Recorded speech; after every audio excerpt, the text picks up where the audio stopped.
After I refused to buy my daughter a new iPhone, she slammed the refrigerator door in my face, knocking me down. I could have let it go, another insult, another bruise, another expectation folded into silence. But not that night. That night, I made the quietest decision of my life. And the most final. My name is Evelyn. I am 75 years old. And until recently, I lived in my daughter's house, not because I needed her, but because she said she needed me. Just until the kids get older, Mom, she'd said, her voice sweet like syrup poured over something bitter. I had nodded. I always nodded. That evening, the house smelled of leftover chicken and faint bleach. The children were in their rooms, heads bent to glowing screens. The laundry I had folded sat untouched on the armrest of the couch. I stood at the kitchen sink, rinsing out a pan no one had thanked me for scrubbing.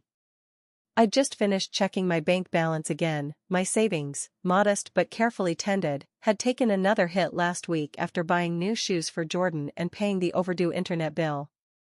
Then she walked in. April. My daughter. Her eyes never met mine. They scanned the countertops, the fridge, her phone. Always looking past me, never at me. Mom, I need the money for a new iPhone, she said, as casually as if she were asking me to pass the salt.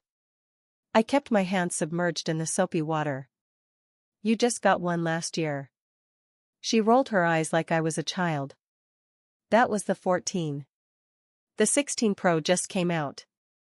Mine's basically trash now. And I can't be the only one in the PTA with an old phone. My chest tightened. The way she said it, like her need was obvious, and my refusal would be ridiculous. Like I was just holding on to money for no good reason. I turned off the tap and dried my hands slowly. I'm not buying a new phone, April. Not from my savings. She blinked at me like I had spoken a language she didn't understand. Excuse me? You literally have money. That word, literally. Like my money was hers by default. Like I had no right to keep anything for myself. It's my money.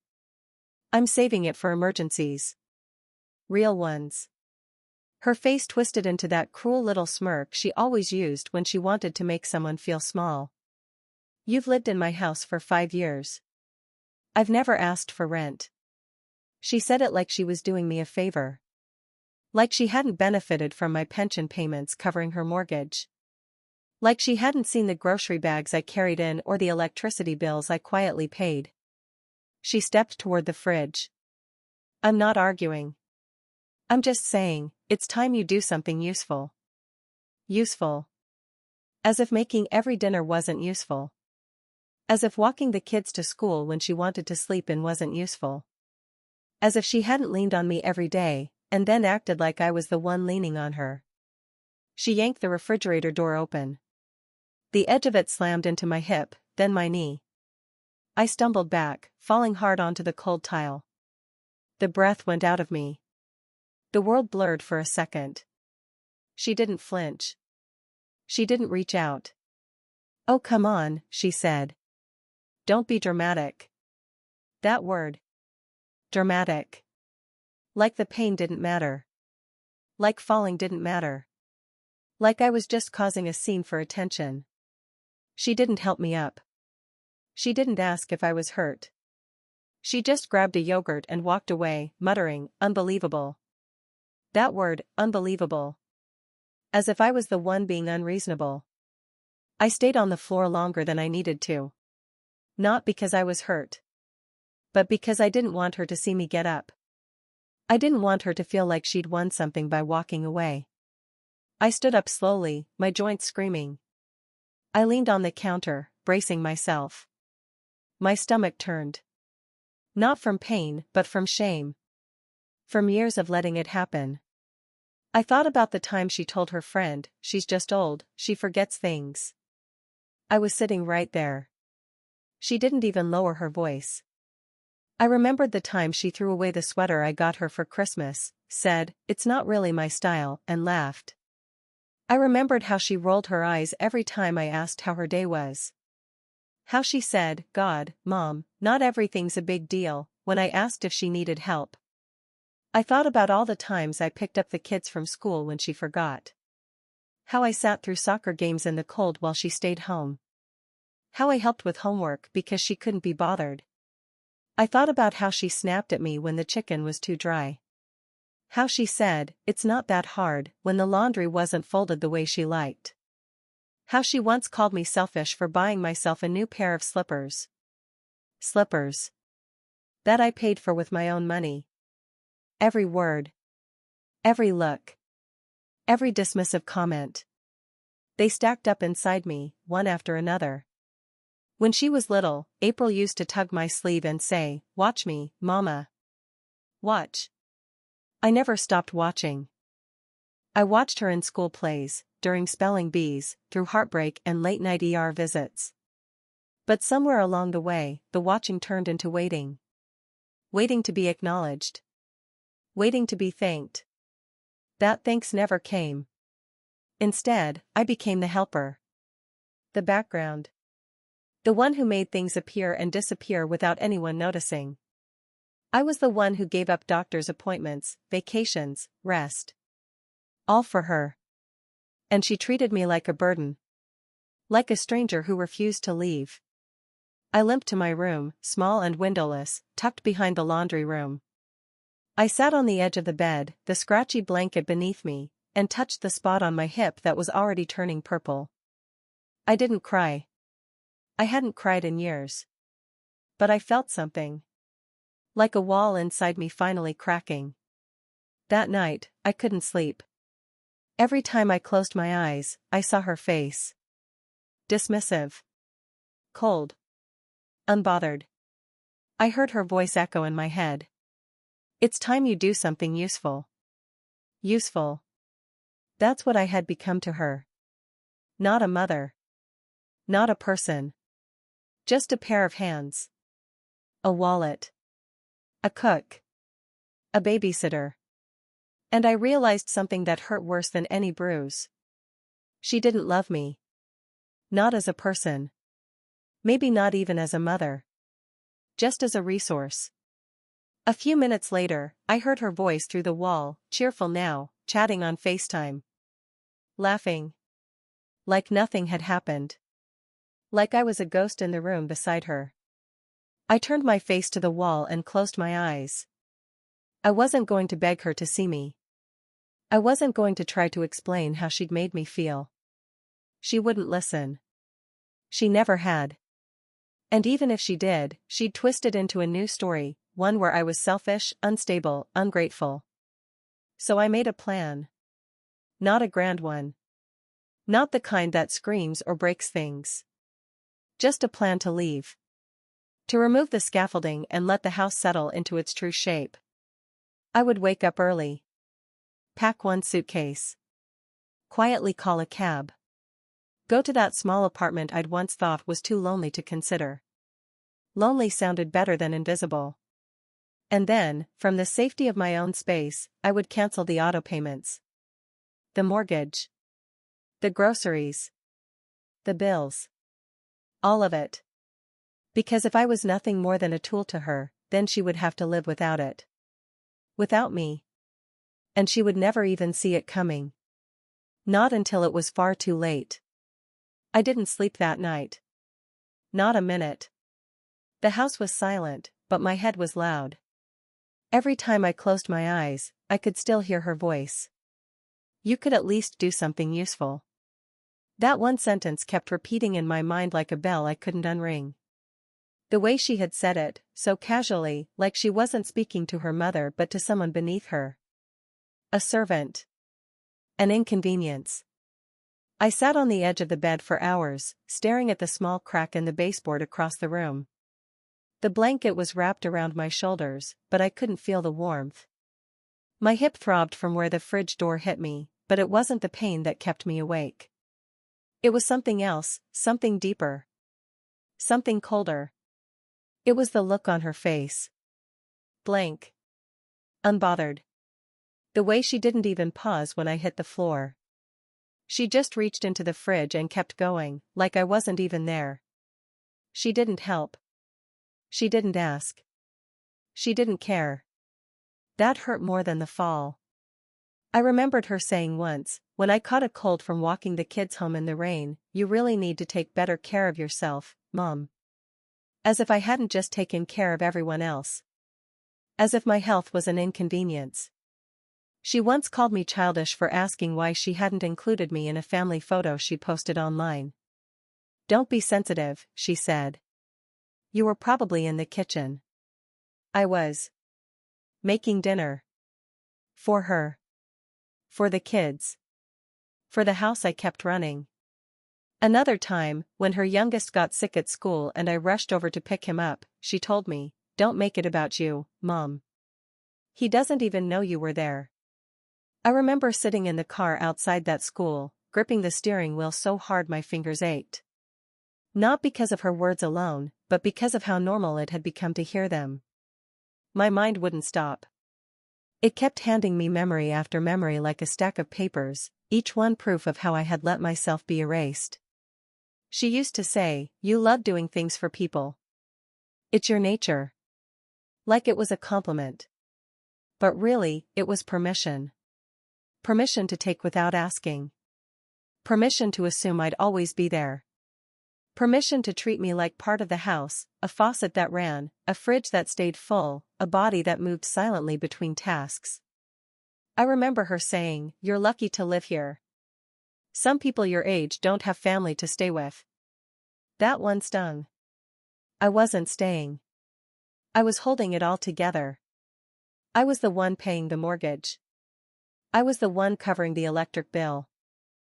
I was the one who fixed the garbage disposal, who folded every piece of laundry, who made sure there was dinner every night, whether they noticed or not. That wasn't luck. That was labor. That was love. But not the kind that gets returned. There was a time I believed it would come back around. That all the giving would eventually be seen. That one day, April would say, "Thank you, Mom. I don't know what I'd do without you." She never did. Even on Mother's Day, the kids would hand me a card that she clearly filled out for them. She'd hand it over like an afterthought, already reaching for her phone. Once, I heard her say, "I guess I should get something for Mom. She's been kind of moody lately." Moody. Because I was tired. Because I was invisible. I thought about how she laughed when I asked if I could take the car to my doctor's appointment. "Just get a ride service, Mom," she said. "I've got errands." I didn't go to the appointment. I told myself I'd reschedule. I never did. I thought about how, when her friends came over, she never introduced me. I was always just there. Once, one of her friends asked if I was the housekeeper. She laughed. Didn't correct her. I remembered how she used to call me every time she had a problem, when the sink clogged, when the kids were sick, when her car wouldn't start. But when I had a bad day, when I needed to talk, she always said, "Now's not a good time." It was never a good time. The memories started overlapping until I couldn't tell which ones had happened last year or last month or last night. They all blurred together into one long story I'd been living without realizing how it ended. She saw me as support. Not as someone with her own life. Her own heart. Her own needs. That night, I realized something painful. I had raised someone who didn't think I mattered unless I was useful. And maybe that was my fault. I had been too quiet. Too forgiving. Too ready to smooth things over. I let her forget that I had a name. A history. A soul. The ache in my chest was sharper than anything I'd felt in years. Not sadness. Not even anger. Resentment. Because I knew how much I had done. I knew what I had given up. I knew how many times I had put her first. Not out of duty, but out of love. And none of it was enough. When I finally stood from the bed, the sun was just starting to rise. I pulled back the curtain and looked out at the backyard, the one I had trimmed, watered, weeded. No one ever noticed. Just like the meals, just like the money, just like me. I walked quietly to the kitchen. I moved slowly, careful not to wake anyone. I made a cup of tea, sat at the table, and looked around. Every photo on the wall was of April and the kids. Not one of me. Not one. Every corner of the house held something I had cleaned, fixed, or paid for. And yet I wasn't welcome in it. Not really. I was allowed, tolerated. But never appreciated. I sat there until my tea went cold. Then I got up, walked back to my room, and opened my closet. I pulled out my small suitcase. I didn't need much. Just the basics. I folded my clothes neatly, stacked them inside. I added the framed photo of my mother, the only person who had ever made me feel truly seen. I didn't cry. I thought I might. But all I felt was stillness. That quiet kind of knowing that comes after a storm. I sat on the edge of the bed again. I looked at the bruise forming on my hip. It had darkened overnight, spreading like spilled ink. That bruise would heal. But the truth it revealed wouldn't. I picked up my phone and searched for apartment listings. I found one across town, small, old, but with a window that faced the east. I called. Spoke softly. Said I could come today. The woman said the unit was empty. I could sign the lease that afternoon. I hung up. And I felt something unexpected, peace. Not because I was leaving. But because I had finally stopped waiting. I would pack. I would go. And I would not explain. Because they wouldn't understand. Because they never tried to. And for the first time in my life, that wasn't my problem anymore. I had done enough. I had been enough. Now it was time to live like I believed it. No more waiting. No more hoping. No more begging to be seen. Just silence. And space. And something that felt like freedom. The kind you don't ask permission for. The kind you choose. And the kind that, once you step into it, you never walk away from again. There wasn't a goodbye. No speech. No announcement. Just movement. At 5:42 a.m., I zipped my small suitcase and set it by the door. I had woken up before the sun, long before anyone else would stir. The hallway lights were still off.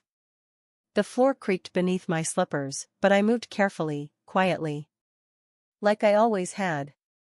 This time, though, it wasn't out of habit. It was a choice. One last act of respect for a house that had never truly made space for me. I didn't leave a note. What would I even write? Take care? Thanks for the years? None of it would be honest. I left the kitchen exactly how I found it. Wiped down the counters. Put away the mug from the night before. Not because anyone would notice, but because it felt like the right kind of closure. By the front door, I stood still for a moment. I listened. Silence. No one calling my name. No one asking where I was going. That, somehow, confirmed everything. The cab arrived just as the sun started to peek over the rooftops. I stepped outside, pulling the door shut with quiet fingers. And just like that, I was gone. The cab driver didn't ask questions.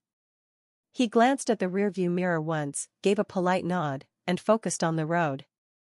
We drove through streets I had memorized, past the corner store where I used to buy juice boxes, past the playground I had waited at with cold hands and tired eyes. In the back seat, I held my purse close to my lap. Inside were the printed bank forms I had signed years ago, linking my account to the mortgage. The automatic payments I had set up quietly. I had never told April. She never asked. She just assumed things worked out. She never once said, "Thanks for covering the difference." She never even asked where the extra money came from when bills were tight. I had simply stepped in. Filled the gaps. Every month. The apartment building came into view. Modest. Faded blue paint. A row of flower pots by the entrance. Nothing special, but it was mine now. The leasing agent met me in the lobby. Her name was Grace. She spoke kindly, walked me through the paperwork slowly, even asked if I wanted a moment to breathe before we finished. I nodded, then shook my head. Let's just do it. When I signed that lease, I felt something unlock in my chest. Like I had been holding my breath for 5 years. The unit was small, but it had light. Real light. A soft gold poured through the east-facing window and landed on the scratched hardwood floors. I placed my suitcase down gently. That was all I brought. Clothes. The photo of my mother. A small notebook. I sat on the edge of the futon and just looked around. No toys on the floor. No unpaid bills in a messy pile. No sharp voices coming from the hallway. No one saying, "Mom, did you do the dishes?" No one saying, "You didn't fold that right." No one saying, "Can you watch them for a bit? I'll be back in a few hours." A few hours always meant 5. My phone vibrated around 10:15. It was April. 3 missed calls. Then a message, "Where are you?" I didn't answer. 5 minutes later, "Did you go somewhere? I need you to pick up Max from practice." That told me everything. She didn't notice I was gone. Not until she needed something. I waited until noon. Then, calmly, I opened my banking app. The mortgage payment was due next week.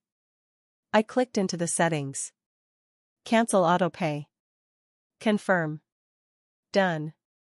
A window popped up. You may receive a notice from the lender if payment is missed. I stared at that sentence for a long time. Then I smiled. Let them send her a notice. Let her read it. Let her wonder. I opened my notes app and typed out a list. Mortgage autopay, cancelled. Grocery subscription, cancelled. Internet bill, removed my card. Cell phone plan, switched to a solo line. Each entry felt like a string snapping loose. Quiet. Clean. I wasn't doing it to hurt her. I was doing it to finally see what happened when I stopped fixing everything. I was doing it to give myself back to myself. Halfway through the list, my hands began to shake. Because suddenly, I was remembering something I hadn't let myself think about in years. The last time I packed a suitcase without knowing where I'd land. It was decades ago. April was barely 10. My husband had raised his voice, slammed a door, and told me if I didn't like how things were, I could leave. Take your bags and go, he said. But don't expect to come back. I had looked at April that day, standing behind him, watching everything with wide eyes. I didn't go. I stayed. Because of her. Because I didn't want her to grow up without a mother in the house. Because I thought loving her meant sacrificing myself. But now she had grown into someone who had learned that lesson too well. Someone who had watched me give everything away and assumed that's what I was for. I could have yelled. I could have sent a message filled with all the things I never said. But I chose silence. Not to punish. But to protect the little part of me that was still whole. Around 3 p.m., another message, "Mom? Are you mad or something?" Then one more, "This is really immature." Immature. I laughed out loud. She hadn't called when I fell. She hadn't checked on me once after I walked away from that fridge door. But now I was immature. I turned off my phone and sat by the window. The sun was already shifting, growing longer, warmer. Outside, someone's wind chime rang softly. There was no anger in me. No yelling. No revenge fantasy. Just air. Just space. Just the truth. She had taught me, without meaning to, that being useful isn't the same as being loved. And I had finally learned the difference. That night, I made myself a simple dinner. Pasta, olive oil, a bit of cheese. I ate slowly. Every bite was quiet. Not once did anyone interrupt. No one asked what else I was making. No one left their plate for me to wash. No one reminded me about homework or errands. I washed my single dish, dried it, and placed it neatly on the rack. Then I sat down and began to write. Not a letter to her. Not a list of wrongs. Just everything I never said out loud. It started with, "I wanted you to see me." I wrote until my hand cramped. Then I folded the paper and placed it in my drawer. It wasn't for her. It was for me. Proof that I had lived in that house. That I had been a person there. Even if no one noticed. I poured a cup of tea and opened the window wider. I looked around the apartment, noticing the stillness, the space, the calm.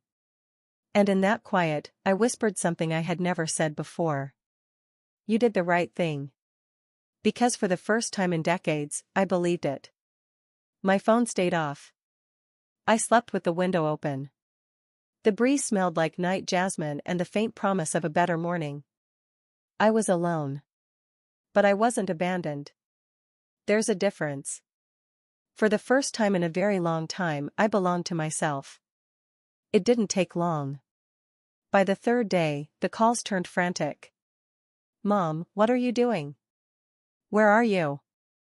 Are you okay? This isn't like you. But not once did she say she was sorry. Each voicemail had the same rhythm, concern that didn't sound like concern, frustration barely hiding blame, and confusion only because things weren't being handled for her anymore. Just tell me where you are, please. You're being really dramatic. Dramatic. That word again. As if leaving after being hit was performance art. As if pulling back after decades of doing everything without being asked was a childish meltdown. I sat in my chair by the window, letting the messages pile up. I didn't delete them. I didn't reply. I just watched them collect like leaves at the door of a house no one visited anymore. By day 4, the tone shifted. The mortgage didn't go through. I thought you set that up? No greeting. No, are you okay? Just that irritated confusion, like a customer at a hotel counter. And underneath it, entitlement. Still convinced I owed her answers. Still convinced I owed her money. Another message, I'm calling the bank. There has to be a mistake. And then one more, you said you'd always help us. This isn't help. I almost laughed. No, it wasn't help. It was a boundary. And she didn't know what to do with one. Then came the group messages. My niece. Her husband. Even April's close friend Lisa, the one who never said hello to me unless she needed a favor for the school fundraiser. Hey, we're all worried. This isn't how family handles things. April's under so much stress. You just walked away? Can you please think about the kids? That last one nearly undid me. Because hadn't I spent years thinking about the kids? Hadn't I babysat when I was sick, or tired, or grieving my own lost chances? Hadn't I paid for birthday cakes, school trips, uniforms? I used to save up for a small trip of my own each year. Never took it. Something always came up, an emergency dentist bill, a broken laptop, a car tire. And I never once said no. But now that I said it, one word, just once, I was the enemy. April started calling mutual friends. She told them I had run away. That I was abandoning my responsibilities. That I was teaching her a lesson with coldness. She said you left her homeless, a former coworker messaged me. Homeless. After 5 years of me covering the mortgage. She says you're going through something and taking it out on everyone, another wrote. I was going through something, all right. I was finally living my own life. Soon, even people I hadn't heard from in years started texting. Old family friends. Distant cousins. They were polite, but their words carried accusation. I hope you're okay. Everyone is so shocked. Maybe you just needed space? Just talk to her. She's your daughter. No one asked what she had done. No one said, what happened that pushed you to leave? Because they weren't interested in my side. They already had a story, and I wasn't the narrator. I was the plot twist. The problem. Even my own sister called. "I don't know what's happening," she began. "But whatever it is, can you be the bigger person?" The bigger person. I had been the bigger person every time I swallowed my voice. Every time I nodded through disrespect. Every time I paid without being asked and never mentioned it. And now that I had stopped, now that I had simply walked away, everyone wanted me to climb back into that shrinking role. I didn't answer her. I didn't explain. Instead, I went for a walk. It was the first warm afternoon of the season. The sun hit my face, and for once, I let it. I didn't rush. I didn't check my phone. Because for the first time in years, my time was mine. Later that day, I received a voicemail from my granddaughter. "Grandma. Mom's freaking out. She says you're punishing us. She's been crying. Everyone's calling each other. It's like chaos. Please, can you come home?" She sounded scared. Caught. Like she didn't know who to believe. I loved her so much it ached. And still, I didn't call back. Because if I did, I knew what would happen. The system would restart. They'd let me in, for a week, maybe 2. Long enough to get the house back in order, pay the bills, calm the storm. And then they'd go right back to ignoring me, speaking over me, handing me responsibilities disguised as love. So I didn't pick up the phone. I didn't return the message. Instead, I made myself a bowl of soup. I opened the window. I lit a candle. They thought silence was punishment. But for me, it was the most honest I had ever been. Then the shouting started, not in person, but online. April posted a long message on her social page. She left. Just like that. No explanation. No warning. Some people just stop loving.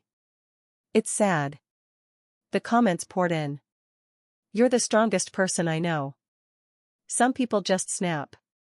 "She'll regret it eventually." She always seemed distant, to be honest. That last one stopped me. Distant. I wasn't distant. I was tired. Tired of not being asked how I felt. Tired of being needed but not noticed. And still, they painted me as cold. As someone who just gave up. But the most unexpected thing happened a week later. I received a letter. Not from April. Not from any of her friends. From Ruth, the neighbor 2 doors down from the old house. We used to share tips about winterproofing windows. She had a soft voice and a slower way of speaking. Her note was handwritten. It read, "I saw you last month, walking home in the rain with 4 grocery bags. No one came to help. I saw you pull the trash bins in. I saw you shovel snow off the front steps alone. I always thought you were the strongest part of that house. I hope wherever you are now, someone is finally carrying something for you." I cried. Not from sadness. From validation. Because someone had noticed. Not just what I did, but who I had become trying to hold everything together. I framed the letter. Set it on my shelf next to the tea cabinet. Every time I pass it, I remember that I wasn't invisible. Not completely. April sent a final message that weekend. "Are you really never coming back?" She didn't ask why I left. She didn't apologize. She wanted reassurance that the system would return. But it wouldn't. Because I was done explaining my pain. I was done asking to be seen. I was done begging to matter. This silence wasn't revenge. It was freedom. And I had earned it. A month passed. Then another. The silence that once felt like a rebellion had turned into peace. A peace I never knew I needed. It wasn't empty. It was full of quiet mornings, small routines, and moments that belonged to me. I still didn't reply to April. She kept sending messages. At first, pleading. Then passive-aggressive. Then sarcastic. And then, once again, silent. But I knew her silence wasn't the same as mine. Hers was waiting. Mine was healing. I kept everything.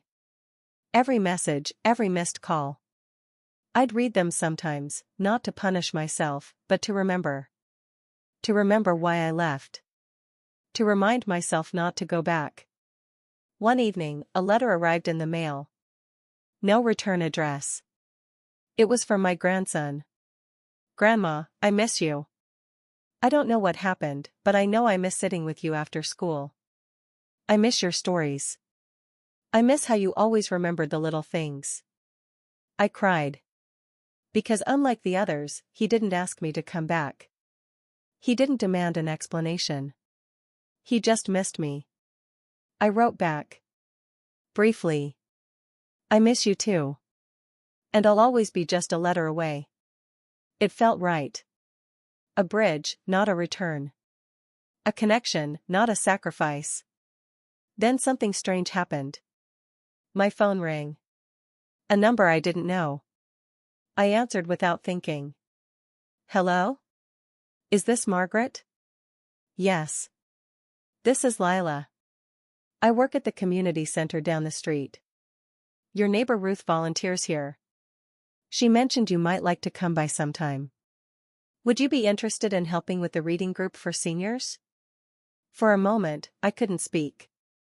Not because I didn't want to. But because I hadn't been invited to do something simply because someone thought I had something to offer, not something to give up.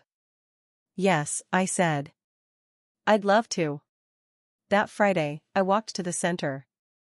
My hands trembled at the door. Inside, a dozen people sat in a circle, chatting. One chair was empty. It was mine. I read a short story aloud that afternoon. My voice shook at first, then steadied. Someone laughed. Someone clapped. And for the first time in years, I felt real. Seen. Not used. Not tolerated. Appreciated. April never stopped trying. More letters came. Some were angry. Some were sweet. Some were just empty noise. One said, "I don't know how you sleep at night." I wanted to reply, "Better than I have in years." But I didn't. I didn't need to explain anymore. I didn't owe anyone the story of my pain. I had lived it. Survived it. And now, I was writing a new one. In a small frame near my bedside, I kept Ruth's note. On the wall, a picture of me reading at the center. In my drawer, a copy of the letter I sent my grandson. Proof that I didn't disappear. I just chose myself. And at 75, choosing yourself isn't selfish. It's sacred. Some nights, I sit by the window with a cup of tea. I think about the life I lived. The parts one gave away. The pieces I held on to. I don't regret giving. But I regret expecting people to notice. Now, I give differently. Not to be loved. But because I am love. And that love includes me too. I don't know what will happen next. Maybe more letters. Maybe none. Maybe time will heal things. Maybe it won't. But I'm not afraid anymore. And if you've ever felt like you don't belong, you're not alone. You don't have to earn kindness. You don't have to prove your worth. You already are enough. And I hope you remember, age is not about weakness. It's about dignity. And no one gets to take that from you.